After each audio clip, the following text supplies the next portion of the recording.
Hello and welcome to Now Spinning Magazine. And this is the first episode of the Round Table, where members of the community are going to come along and talk about various subjects. I did have something kind of set up to read out from this, and I can't find it now. Oh, yes.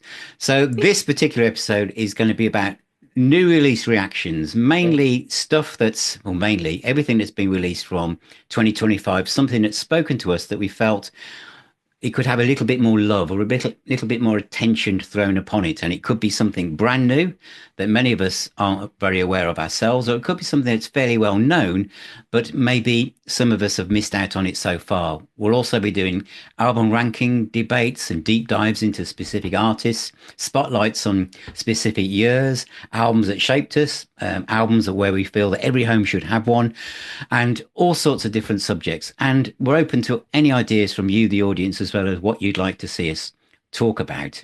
So this one is about albums that have come out in 2025 that have spoken to us in the way that we felt we wanted to talk a little bit more about. So it's either a new release, 2025, or a reissue that was released in 2025.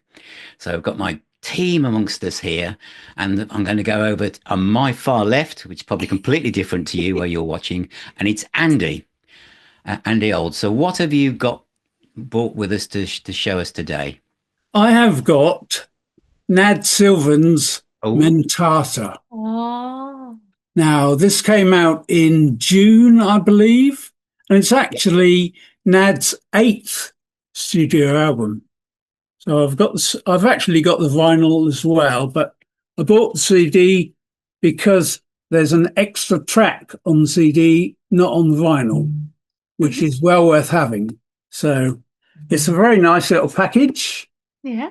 A triple panel digipack. It comes with a nice booklet with all the lyrics. Yeah. Okay, so I'm not going to go a track by track review because I don't really feel I'll have time to do that. I've written just a few short notes. So yeah, Nad is a long-time vocalist with the Steve Hackett touring band, playing all the Genesis Revisited material and Steve's solo material as well. Despite Nad being of Swedish heritage, born in the US, I believe, Mentata, I think, is quite a typically English sounding and pastoral styled prog album. It's proggy, poppy, rocky in places. It inevitably has some tinges of Genesis in it. In places, there's nods to Gabriel and Collins in the vocal style, but Nad wrote all of this, performed it all, and produced it all himself. So it's very much got his own stamp on it. I think Phil did do a really great review of this album, which is well worth a look. Now, this album has got a number of highly respected artists appearing on it. Nick Beggs, Tony Levin, to name just two. It's a very emotional and autobiographical album in which Nad has revealed personal details of his life that must have been difficult for him to experience, let alone put into words in a song. But nevertheless, he has managed to do so. My summing up, I think it's an album that grows in stature with every listen. I highly recommend it for anyone who's tempted by the idea of a modern prog album with classical prog influences. So I hope that appeals to you if this hasn't been something you've already. I think it's a wonderful album, Andy, and I was very lucky to talk to Nad before he went off to America to play on Steve Hackett's tour. And I think, as you said, it's a very personal album. I guess it's also in the CD, but obviously in the gatefold of the vinyl version, he talks about the relationship he had with his dad. Yep, that's in the CD notes as well. And the fact that his dad never seen him play live, and he says, I'm going to come and see you play live, and he has too much to drink and doesn't turn up, and then he says, I'll see you for breakfast in the morning. And then by the time he gets up for breakfast, his dad's already checked out and gone. and then that was the last time he ever saw him. Mm. And he's put that in the album cover, which is so personal. Yeah. And then it's actually one of the songs, isn't it? It's actually that, you know, I think it's a very, The title track. yeah, it's a title track, and I think it's a very emotionally charged record, I think, because of that. Yeah. So I shared Phil's review with a few words of my own, and I tagged Nad on it on Facebook, and I did actually get a very nice response from Nad himself. Oh. Did you? Wow. Yeah. It was quite touching for me. Oh, wow. To have that. Yeah, because you've seen Steve Hackett multiple 7 times, or 8 haven't you? times, I think. I've lost count. Yeah. I mean, I'm really, I'm still, it's an album that grows and grows and grows, and I'm still absorbing it, really, but I've got it on my virtual list to check out his earlier solo material now, because he clearly has got something to say, and he's a very, very good writer and performer in his own right. Mm. Yeah, and I'll be honest, that is the only album by Nad I've heard. I haven't heard any of the others yet. I just know his voice from being in Steve Hackett's band, and this particular one. So yeah, there's a lot of stuff to explore. I'd love to know how Steve Hackett came across him, how they're hooked up, because he really is a perfect fit for my money in Steve's band. And I think what a fantastic vehicle to give him exposure. And I really hope that this album starts to pick up. Yeah, well, I mean, one thing I can say, maybe it's a bit motivational to anyone out there of a certain age. Never give up, never surrender. Because, I mean, he's the same age as me, 66, and he started trying to make it in the music business when he was a young teenager in the early 70s. And he was at the point of giving up. And then literally 10 years ago, Steve Hackett rang him up. And that was that's when it all started. Yeah. Up until then, he'd literally been thinking, why am I doing this? So yeah, you never know. No. You never know what might happen. So yeah, great album, and yeah, well worth checking out. I'm going to go to Wayne next, and I'm just guessing this might be some serious extreme metal. Well, Phil, as you all know in the group, I am the metal guy. So you'll not be shocked to hear that this is a metal album. So I've gone with an album that was released in February this year. Yeah. It's probably not going to be my number 1 album of the year, but it's definitely in my top 10. Ooh. And it's been there consistently since it was released in February. And it's a Scottish band, which I feel almost a bit of a fraud talking about, seeing as we've got a Scotsman and a Geordie expat that's been living in Scotland for a long time, even though I'm slightly south of the border. So the band is... Can you pronounce that, Mike? Is that short? I've been doing some research this afternoon, and I'm not 100% sure.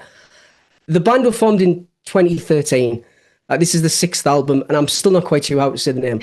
It's either Sure or Sur, but I'm not really quite sure, depending on whether it's Gaelic or Irish. It's slightly different spelling.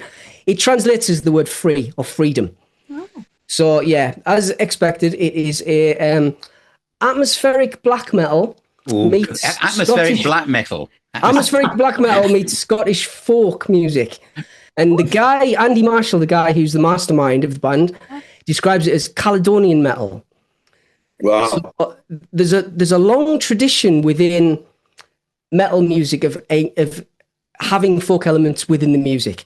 There's a big tradition in Scandinavia, particularly in Finland, of using traditional instruments and traditional meters and traditional arrangements and things, but blending this with extreme metal. And there's a tradition of this in Ireland, generally described as Celtic metal. But this Caledonian metal is very, very, very unique. I can't really find another band that sound like them. I think they're great. This is a great album. And it really is that blend of extreme metal meets Scottish folk music. The only way I can describe it, really. And it's just captivating. It's atmospheric. It's emotive. For anyone that's unfamiliar with atmospheric black metal, I'm sure you've all heard extreme black metal. Full on, screamy vocals. Yeah. White and black faces running around in the woods doing all sorts of things. Yeah, Yeah, swords Norway, and yeah. fire, and normally, particularly in Norway, there's a long tradition in Scandinavia.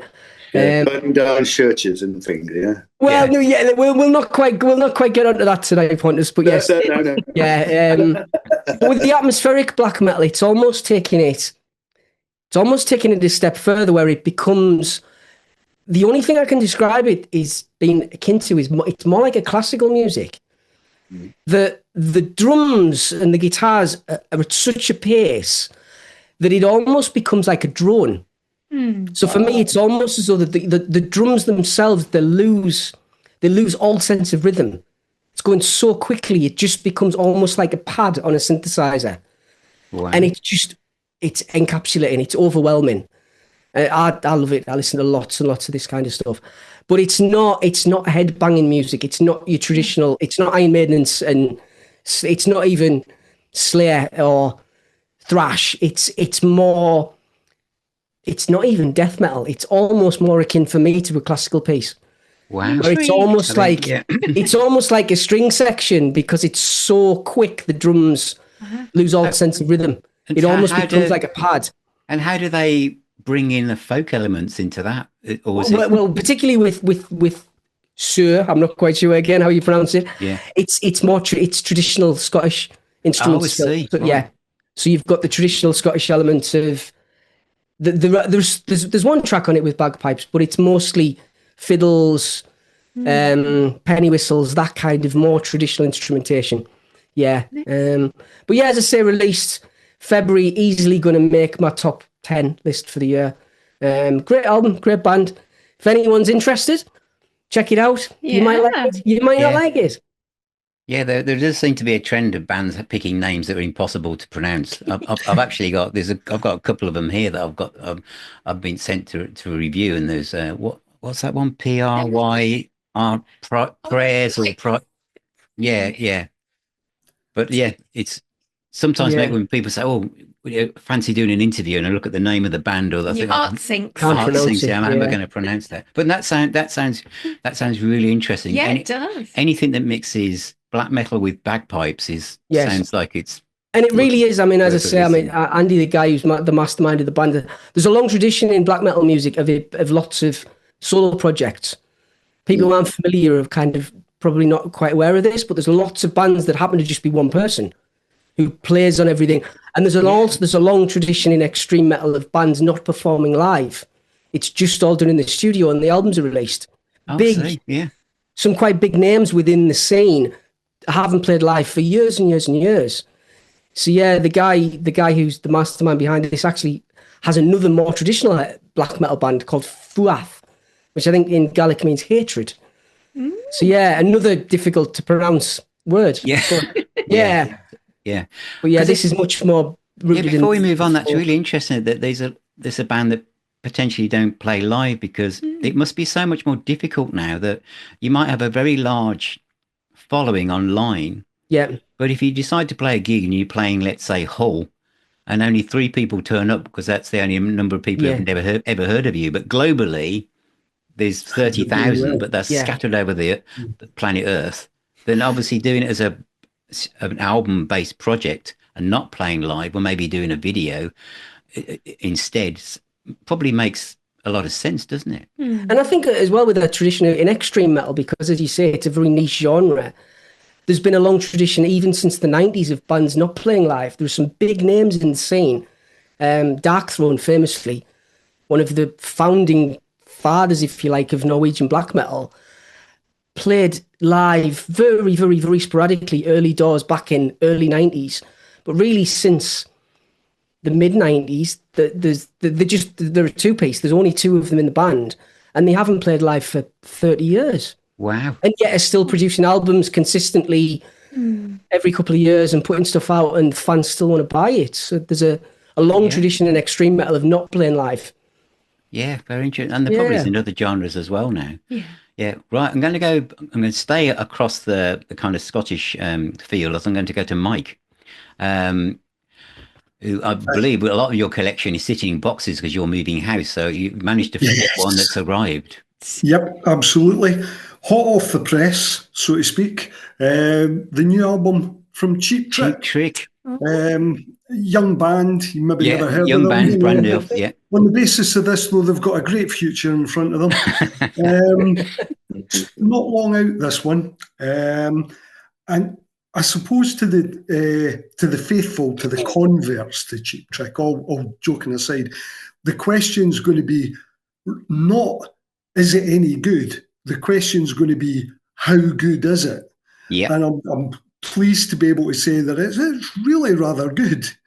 Looking at the sleeve, first of all, the sleeve did make me wish that I bought more vinyl, because it's one of these CDs that it's a nice package. We've got an inner sleeve, we've got a booklet, cardboard outer, but each one of the washing machines, All Washed Up is the name of the album, each one of the washing machines represents one of the band, and there's wee motifs in there that unfortunately the size of a CD sleeve doesn't do justice to. Yeah. So I don't know if that's enough to tempt me into buying the vinyl as well, but if you're swithering, go for the vinyl. So what do we get with Cheap Trick's 21st, by my counting, 21st studio album? Well, the first thing that took me by surprise was, with a lot of Cheap Trick albums, you kind of get a bit of a sugar rush where everything hits you all at once. And this one isn't quite like that. It took me a few plays to really get into it. The same can't be said, though, for the first track up, title track, All Washed Up. And it comes off the blocks at a rate of knots. It's a really strong rock track. It's kind of a statement of intent. It's almost as if they're saying, we're here, this is what we do, I dare you to try and do it better. You know, it's really good. One of the standout tracks on the album.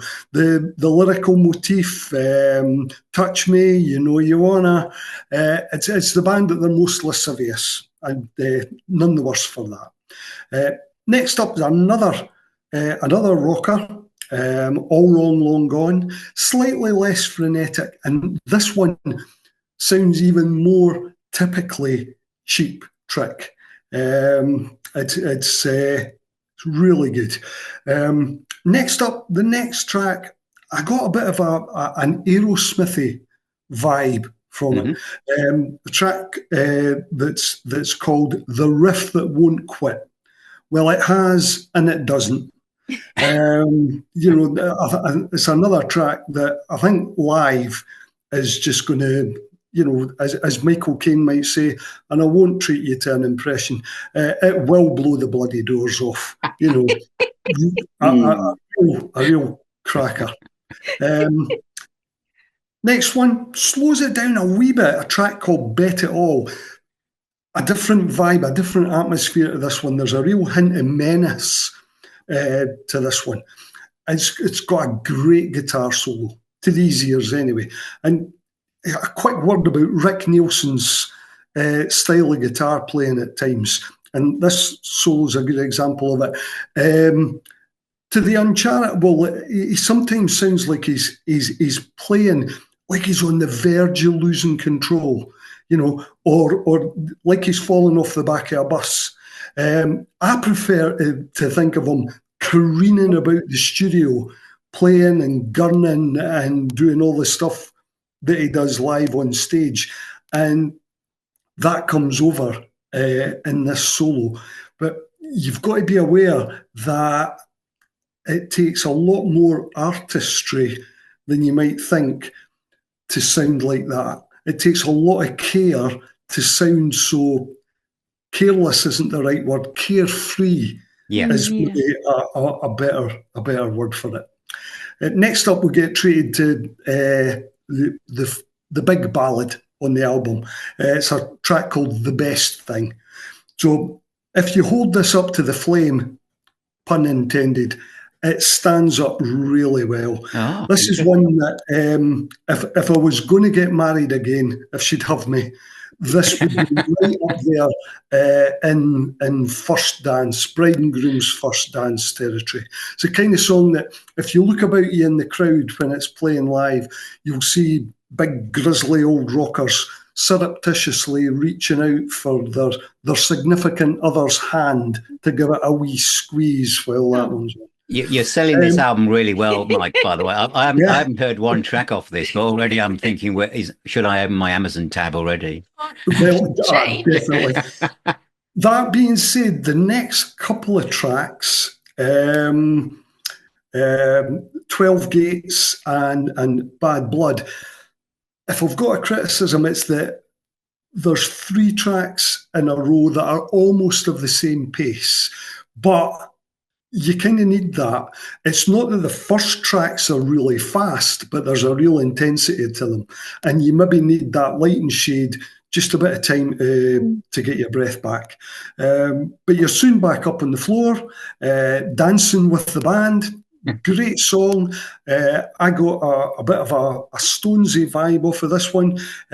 Great chorus full of woo-hoo-hoos, if you like that Cheap Trick trope. Try saying that after a couple of beers. Yeah. Another song called Love Gone. This is another slow one.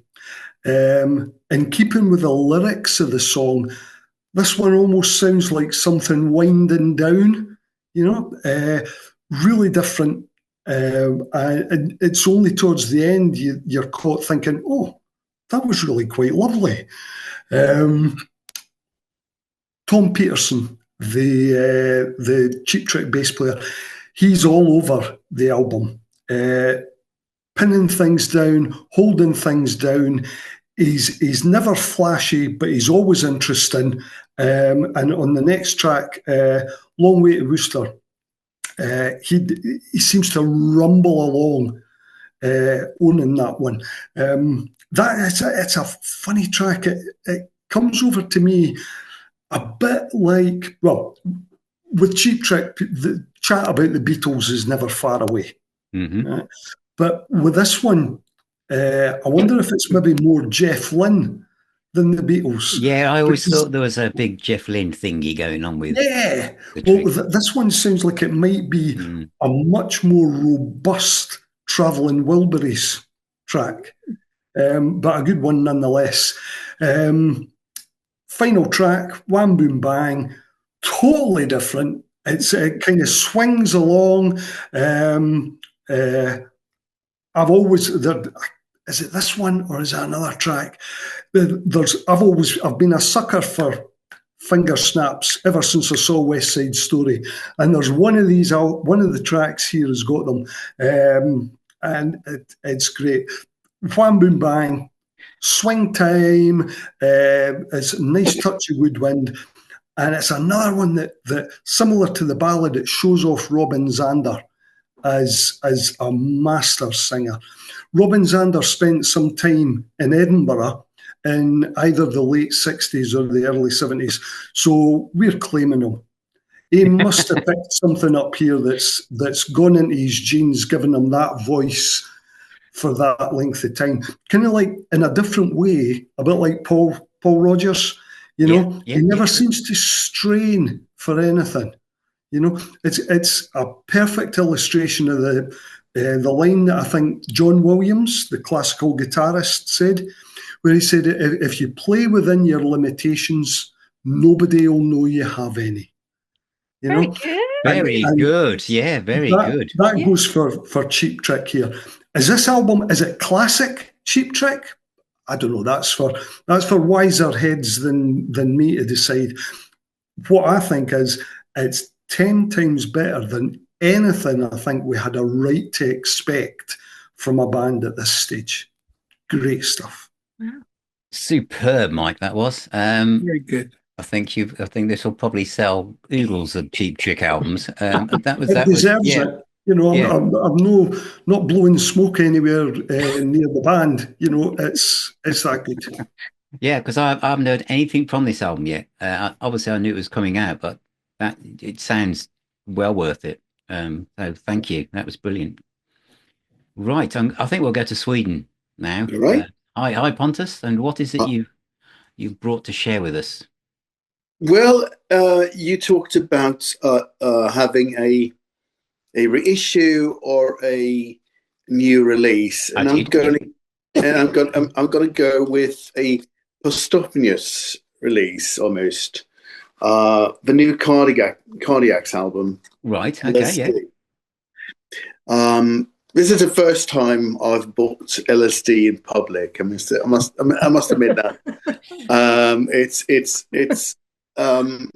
this is a labor of love, and it's such a trip, really. I mean, it's a tribute to Tim Smith. We a couple of maybe a month ago, me and a few mates, we had a discussion on another channel about this album, and someone said that it was both a love letter to Tim Smith and a love letter from Tim Smith. Tim Smith, of course, was the leader of the Cardiacs. Cardiacs sounds like a cross between prog, pop, psych, punk, and you even have some avant-garde in there as well. So You very know, much it's cross genre then. Yeah. yeah, jumping from one genre to the next very seamlessly. And of course, this was the last album that they worked on before Tim Smith had both a heart attack and a stroke, and got very extremely ill. So he couldn't speak, he couldn't almost move, he could communicate by some alphabet board, Yeah. and he was very much hospitalized for many years. But they decided they started this record in 2007. Him and Causa Sui Album did, and he had recorded some pieces, and they kept them. Then they decided that him and his brother Jim Smith, who plays bass, really wanted that to, they really want to finish the album because it was. Yeah. So what they did. Through help, they Tim gave them guidance to what they could do and should do, and a lot of his friends were on this record. Carvers is on there. Greg Fortnum made the arrangements together with Tim. He heard everything except for the final mixes because he died in 2020. Between 2020 and 2024, they finished the album. They also had to find suitable singers. So there's plenty of singing, multiple singing on this record. Tim's voice is in here on guiding vocals and things, but there is very many people in here. So we have, for instance, the singer here is Mike Venart, who does a great job singing those melodies and lyrics that they actually put together for the album. And it's a labor of love, and I think it's also a sort of a closure of a chapter to this wonderful British band that really made such an impact. I remember I didn't know very much about Cardiacs. Cardiacs seems to be a very British band. So I didn't know them here, but when I got friends in England who talked about them very much and play them, you got into this universe that is the Cardiacs with all these bands and things happening. So this album is fantastic in a sense that it's sort of closest to story, but it's so like the Nad Sylvan record. It's very emotional. It's very sort of, it's both, you can both feel the turmoil, the sorrow, and the the triumph of getting the record together. I mean, and it's all over the place. There's great pop songs like Spelled All Wrong is a song that I like a lot. There's a fantastic song called Skating that is, it's almost Zappa-ish. Actually, it is in the middle of it. It's 7 minutes of totally bonkers. And there's, at the end of the album, there is a fantastic song called, just let me look it up. It's called Pet Pheasant. And it's written by, it's Tim's music, but it's his partner's lyrics to him. So it ends in a very sad but very, very beautiful way. And I think if you're into Cardiacs, you're going to have the album. You probably have it already. But if you're new to this band, this is not a bad way to get into them, because you sort of have a great album. There's other albums as well, like Sing to God and Guns and the stuff they made in the 80s and stuff like that. But, this is a record well worth checking out and really get into the universe of that fantastic band and make a tribute to one of the most eccentric and very beautiful minds of the modern day British music. That was Tim Smith. It's not an album that I'm familiar with, but the way you've described it, Pontus, I really want to listen to that. But I think what came across is that there must have been many times during this album coming together where you can imagine looking across the room to each other and saying, "This is just too hard. We just can't do this," But the fact that Tim was involved even when he was so ill, and then he passes away, and they still carry on, and there's there's his wife's partners involved, and that. I mean, it took so long for them to bring this together. It does sound like a really labour of love, and something that, as you said, is just like Andy, the Nad Sylvan album. This sounds like a really emotional tour de force, really. But yes, and there's humor as well. The reason why it's called LSD was the fact that they decided early on, well, we're doing psychedelic music, so why not? And then that carried through. I mean, it's a bold statement. The album cover is beautiful. There is 2 books in this. How you can see it. Yeah. There's a rabbit here, and it was sitting. It was a painting on the wall in the studio. So they decided to reduce a rabbit. And there's 2 books. There's a book about the story of the album and the lyrics in another book. So you get a lot with it. And there's a beautiful vinyl version as well. I don't have it, but I think it's fantastic. And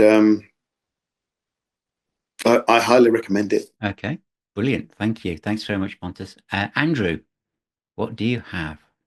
Thanks, Phil. You said you wanted bands and albums that we personally think should be much better known. And for me, that's a Danish band called Causa Sui. This is their latest album. It's called In Flux, and it was released in, I think, June or July this year.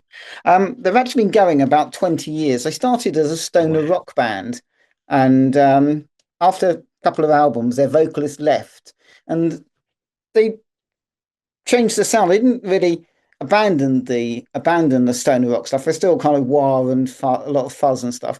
But what they've done is they kind of expanded it to include psychedelia, space rock, jazz fusion, krautrock, pretty much anything you can kind of think of from that kind of 70 to 75 period. It is kind of in their sound. And so I always that was their 3rd album, Before We Tied, that came out in 2013. So they became an instrumental quartet since then, and they've released a total of 8 studio albums, obviously, of which 6 are instrumental. They've also released another 6 albums where they collaborate with a guest artist, and I think they've released like three live albums. So they've got about 20 albums out, which is not bad for a band that's only been going for about 20 years. As I said, that they're Danish. Unfortunately, they've never played, I don't think, outside mainland Europe, so I've never seen them. Although apparently they are due to play Desert Fest in London next year. The only downside to that is because it's a festival, it's quite expensive tickets, but I might still go because I love them very much. But if you're not familiar with them, then album is actually quite a good introduction to them, because it does, as though it's only 7 songs, it does cover a sort of good variety of their sound. As I said, I tend to think of them as a kind of link between the electric period of Miles Davis, that kind of 73, 74 period, and krautrock. So if you can imagine something kind of between the two, then that's their kind of sound.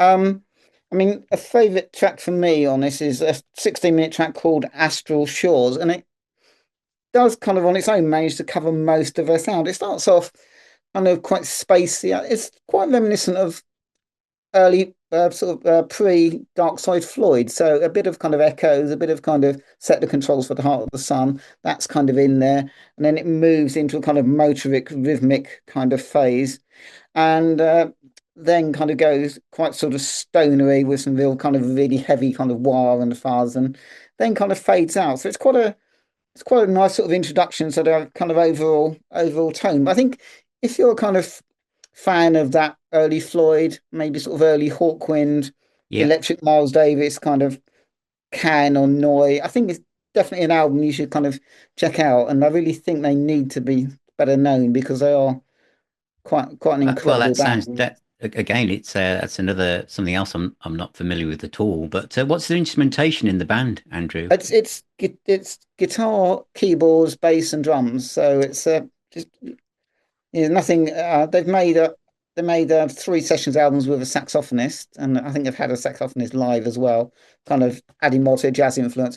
They're on a brilliant company called El Paraíso, and pretty much everything on that label is actually worth checking out. There's another band called Mythic Sunship who do have a saxophonist, and they're a bit more kind of psyche, proggy, spacey jazz. So it's that kind of, I would, as I said, for me, it's that kind of early 70s kind of sound. Have you heard? Are you aware of the band Sendelica? I just wondered if they're a bit like that. Yes. Yeah. They're kind of a bit like that, I would guess. Yeah. That's because I love them. Oh, yeah. It's a really kind of. I think also because it's instrumental, it's easy to kind of drift away with it. Kind of, you get it a bit. You can find a mood for it. it becomes the soundtrack of whatever kind of day you're having. Exactly. Yeah. And brilliant. Yeah, if you like that sort of sound, then I definitely recommend it. So great, thank you, Andrew. Right, Glenn. Now the clue here, I believe, is from the jumper you're wearing. Yeah. As members of this group, me know I quite like the Who. Yeah. And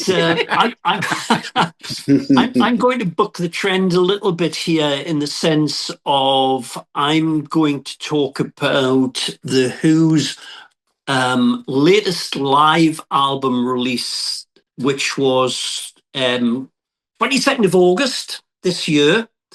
And it's the Who live at the Oval, 1971. Right? Yeah. Now, that's the CD, and there is the vinyl with the same cover. Yeah. But I'll come back to talk a little bit about that, because a little bit like Mike mentioned earlier, this is one of those albums where I feel the vinyl release, and particularly the cover and the booklet on the inside, outdoes the CD. But we'll come back to that in a moment. The reason I've gone for this is because, yes, of course the Who are well known. Of course they're one of our legends and one of our legacy bands. And for me personally, this one has been a long time coming, because there's been a lot of bootlegs of this album since the concert. You know, the concert was September 71. And the reason that I wanted to talk about this is because what people who know the Who and they know the Who live will immediately gravitate to Live at Leeds. I do. I always do. I always have done. It has been and will remain my favourite album of all time. However, what I would say is the importance of this album is that it represents a major transition for the Who between the set that was kind of featured not so much on the original Live at Leeds, but all the subsequent remasters and reissues of Live at Leeds. Yeah. It represents a big transition between that, the Tommy era, and then moving into Who's Next and the classic songs that emerged from Who's Next. And it's very evident on this album, and I think it's historically very important, and lots of perhaps fans of the Who that don't go back that far or only think of Live at Leeds might find this a really, really interesting album to listen to because of the fact that it's representing that transition in a way that hasn't really been historically that well documented in the past, certainly in terms of recordings. Yes, there's a heap of Who live albums about now, but this one is really worth a listen. And it's worth a listen for lots and lots of different reasons, right? The little bit of context to go into this is to say, right, it was one of the first big outdoor shows where they were it was being done essentially for charity.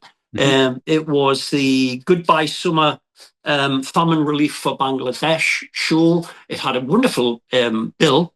And the other kind of key thing about the recording of this album is that it was overseen by all the kind of by Glyn Johns and Glyn Johns' team using the Pi Mobile studio, but using mixing desks and recording desks that weighed an absolute ton and cost an absolute fortune to actually locate at the Oval, because the original intention was that there was going to be an album for the whole show. Yeah.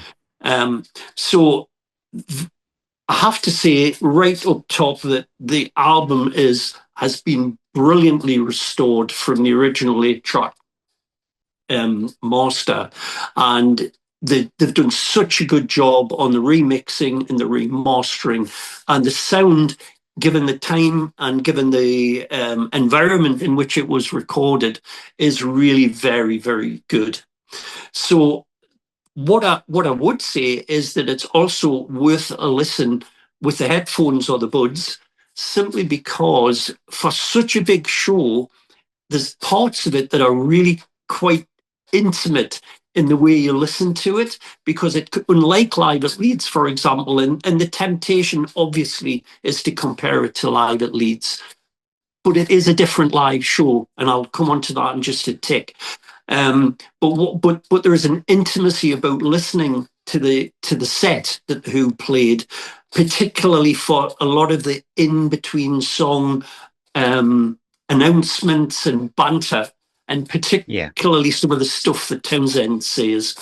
And so you've got the album gets kicked off by Ricky Farr, who was one of the promoters, coming on stage and not having any difficulty with pronouncing this particular band, saying, here's a rock band from Shepherd's Bush, The Who, right? And what happens is they then swing into a song that doesn't feature, to the best of my knowledge, on any other album, because it's not really a song as such, but it's called So Glad to See You.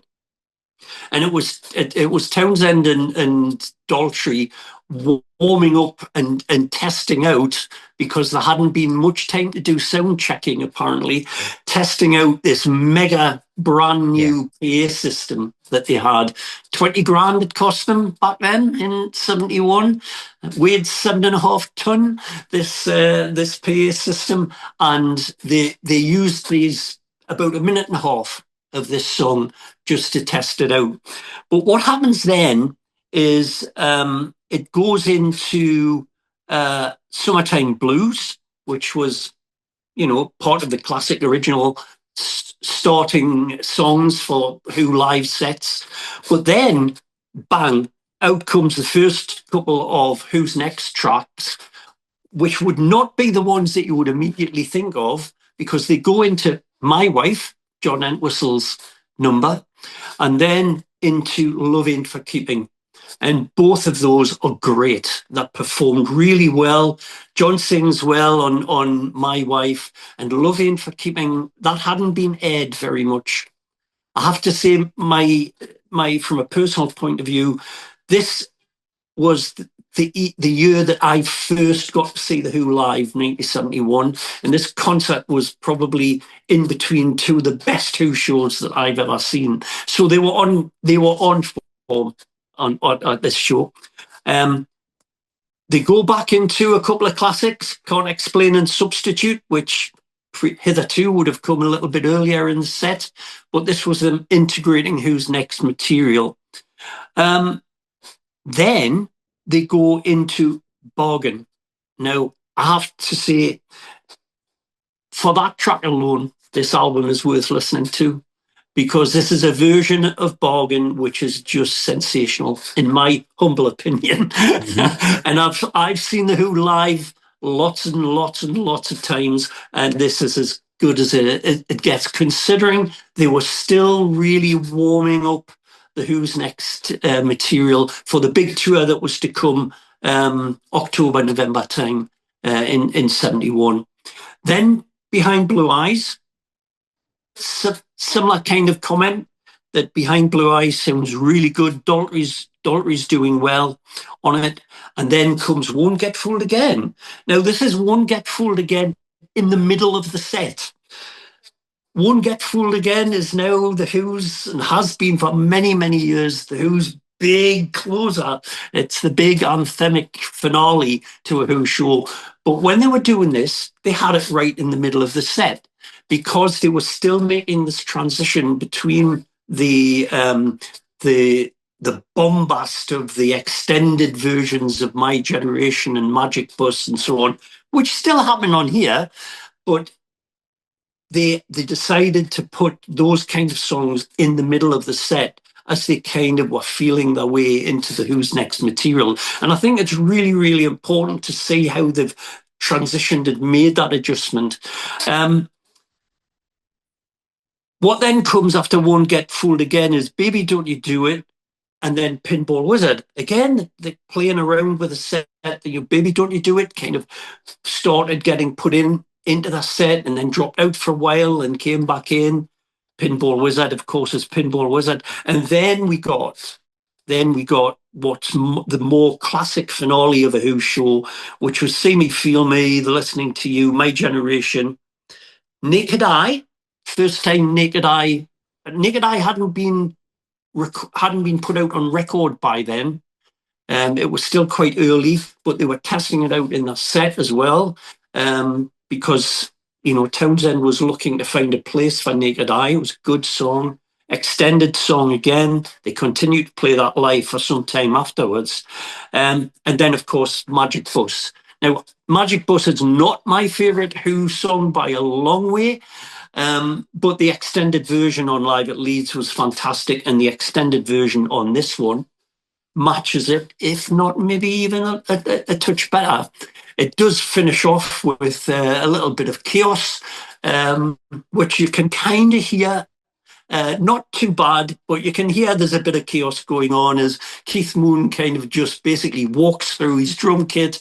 Pete smashes his guitar up in true true Pete Townsend style, and it finishes the album off very, very nicely.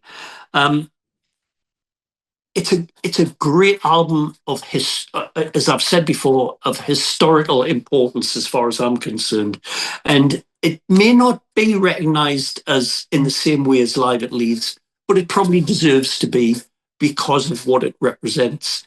So it's worth a check out. What I would say about the cover is that the booklet, the CD has a booklet, but the album also has a slightly different booklet with the photos are so much better in the big vinyl size, and there's one or two different photos, and the actual cover, back and front cover photos themselves don't feature in the same way in the CD cover. So that's why I like it, and I'm glad I got both, to be honest. And that's, for me, it's just a little bit of a historical gem.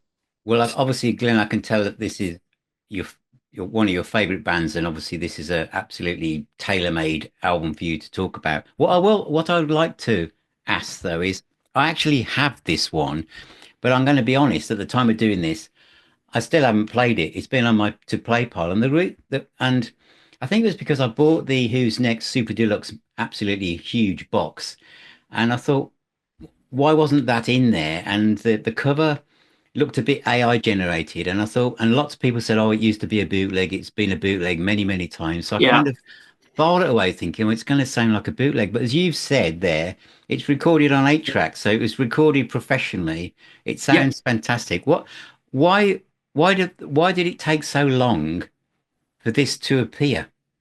Thinking of all the things that have come out over the years from the Who, why did this one get put on a shelf somewhere? Do you know? To the best of my knowledge, a lot of it had to do with the different process that it had to go through from recording it from the master tapes. Right. The Who's Next box set, there was a lot of work had gone into that prior to it coming out. Got you. So they had the kind of the content of the Who's Next Lifehouse box set was, I think, catalogued in a way that they had decided on it. Right. And because of the Lifehouse inclusion. This would be. Then I think that they felt that Live at the Oval would muddy the waters a little bit. Yeah, I can see that now. And I think that they decided that it was worthy of a separate standalone release. Okay, brilliant. Thank you. Right, Sue, what have you? Yes, what do you have? Wow. So this album, I absolutely adore it. And it's by an up-and-coming singer-songwriter. She's from Birmingham, like what I am. We don't know she talks like that, though. No, I'm sure she doesn't. Her voice is too beautiful to do that. Katherine Priddy. And could you, my glamorous assistant, could you withdraw the track listing for me? Drum roll. Thank you. So it's a record store. It's a record store. It's a record store day release of this year, so it's not available to stream or on any other format at the moment, apart from this, isn't it? But look at that lovely purple vinyl. And there's like a lovely etching as well on one of them. Yeah, isn't it's there? a 3-sided album. So Katherine Priddy, live at the Union Chapel in London. So her voice, if you haven't heard her, it's just so hauntingly beautiful. She's got the most crystal clear voice, beautiful range, and it's just the most haunting music.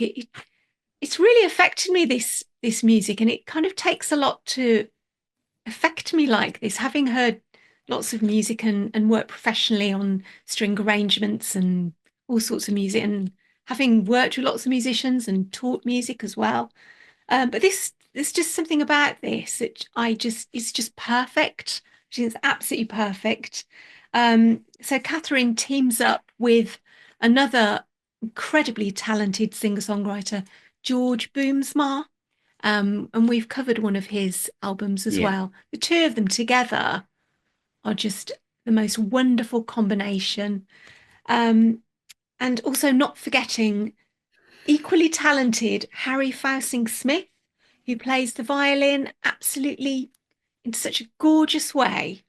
The three of them together just create the most magical music. I was listening to it again today. I was just crying my eyes out. I mean, my most favourite song of all is the second one in, actually. It's called Does She Hold You Like I Did? Now, I love the studio version of this song. It's a bit more upbeat. We were listening to it in the car. It's a bit more upbeat and a bit more commercial. But the version on here, when George Boomsma comes in with his harmonizing vocals, oh my goodness, it's just the most beautiful sound. And then the sound of the violin, Harry playing the violin underneath it. Oh, it's almost too much. What it was for me today. I was like, got the tissues. I was like, oh my God. No, that is true. I walked in, came out from the kitchen, and Sue was fine 1 minute. Yeah, Sue was bawling her eyes out. Just, those albums so beautiful. It's a good sign of music makes you cry, isn't it? Really, honestly. In a good way. Yeah, can you imagine what this concert would have been like? Yeah. Oh God, would have been in bits. It really is beautiful, and yeah, the way that the vocals harmonize with each other, it comes across more. They kind of duets more live than they do on the studio on the stuff, studio albums. It really is breathtaking, and the violin playing is absolutely stunning. And I'm not always that affected by violin playing. It's a bit kind of like a violin. I play the violin, or can I listen to something else? But this just really gets to me. I just really absolutely adore it. So that's my top album. Is it going to be your top album? Yes. Oh. And actually, that song that I just mentioned, I think it's one of my favourite songs ever of all time. You don't know how many times you say that. No, don't you? actually not often. The only other time is a Billy Idol song. Yeah. So, but is it nudging that one out of position? No, it's in my top 5 favourites of all time. So can you get this on Bandcamp? Or? I think you probably can. I think you can get it directly from Katherine Priddy's Bandcamp page or website. She's signed to Cooking Vinyl, but I don't think they have it, and you can't stream this either. So which is interesting, right? Yeah. And finally, over to me, Arjen Lucassen, which is an album I have done a review of. But I've just kept coming back to this, and I'm not going to say I've got everything that this guy has done with everything he's just such a prolific songwriter. But this particular album, which is a concept album about the end of the world, obviously with an album that's called Songs No One Will Hear, it's kind of got lots of humour in it. There's like a DJ telling the story. There's conspiracy theories on it, and as you'd expect, it's a meteor coming to Earth. The Earth's got 6 months to live, and so it's basically a countdown. But it's the way it sounds, and the female vocalists who sing backing vocals on this, which is Irene Jansen, backing and lead vocals. She's absolutely amazing. It's got everything in it. It's got full-on heavy metal, great riffs and guitar solos, and the production is just outstanding. It's got lots of pastoral aspects to it. It's serious, and it's not serious, and it's serious again.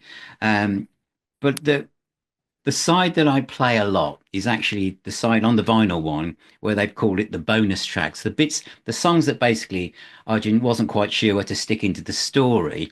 And there's one called Listen to Sabbath, which he decided wasn't going to go into the story. And basically it's about the idea that the world's coming to an end, so we might as well all listen to Sabbath. And it's obviously a song that sounds like Sabbath.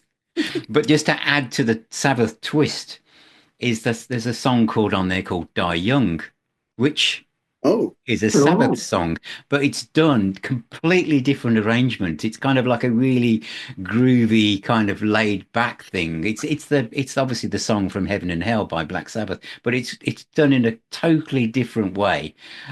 Just to add to it, but this is going to be in my top 10 albums of 2025 easily. I think quite a few people have gone off and listened to this since I did a review of it, but it really is fab. Oh, Mike, you've had a listen, have you? Yeah, excellent, really good album.